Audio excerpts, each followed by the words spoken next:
Let's make a desktop waterfall in a glass cloche. The glass cloche comes in these two pieces, the bottom part which will be used as a water reservoir, and then the dome that'll help keep all the humidity inside.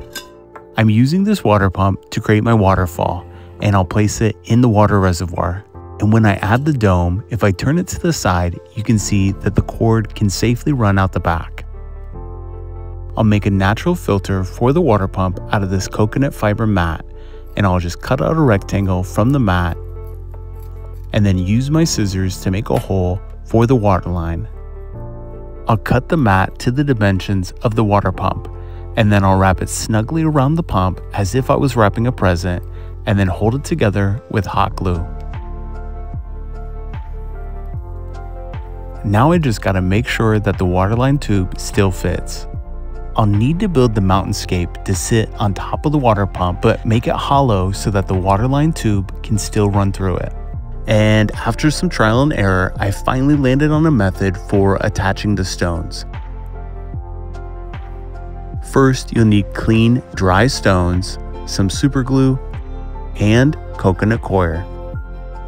You'll start by figuring out the placement of the stones. It's kind of like doing a 3D puzzle. And then once you figured out how you want them to fit together, you'll add super glue to the stone, some coconut coir, more super glue,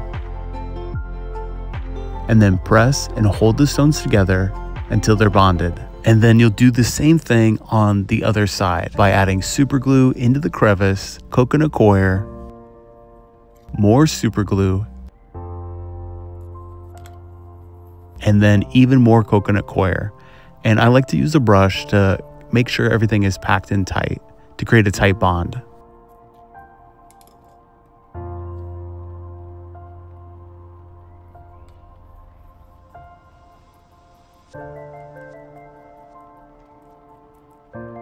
Now let's test fit it to make sure that it fits on top of the water pump, but also I can still close the dome. And that seems to be headed the right direction. I also realize I'm gonna have to build out the stones below this point in order to cover the water pump itself.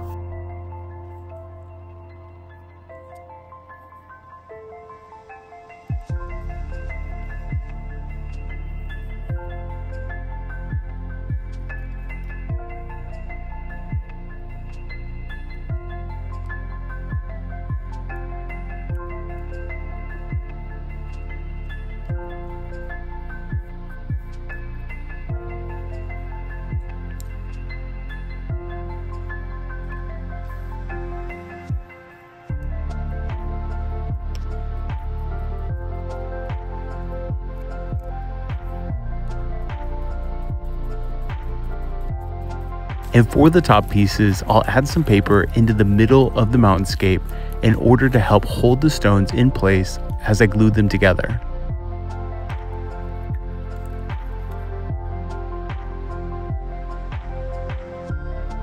And once it's dried, I can remove the paper from the bottom.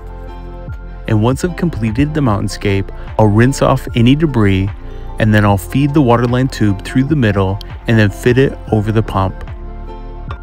I'll add it to the water reservoir, fill it up with water so that I can test and see if it works. And now we gotta fill in all the gaps in between the stones. And to do that, I'll be using some rehydrated sphagnum moss. The sphagnum moss will help wick moisture to different parts of the mountainscape, while also providing a good growing medium for the live moss.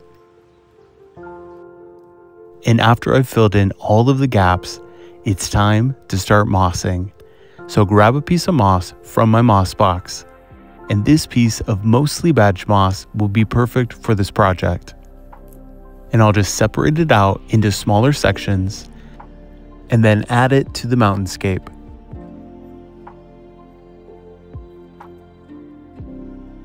And I'll carefully wedge them in between the stones using the end of a skewer stick.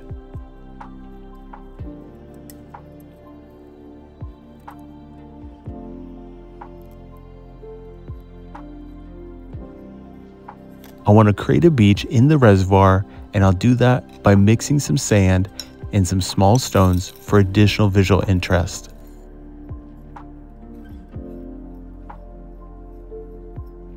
Then I'll add the mountainscape to the reservoir, and I'll add more sand to conceal the edge of the stones.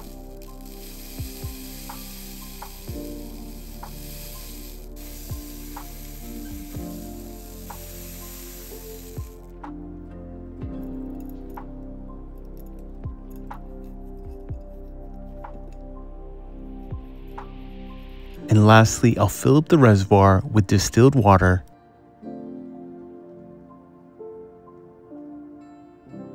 and then plug it in. And for being my first time ever working with water in one of my terrariums, I think that this turned out pretty well.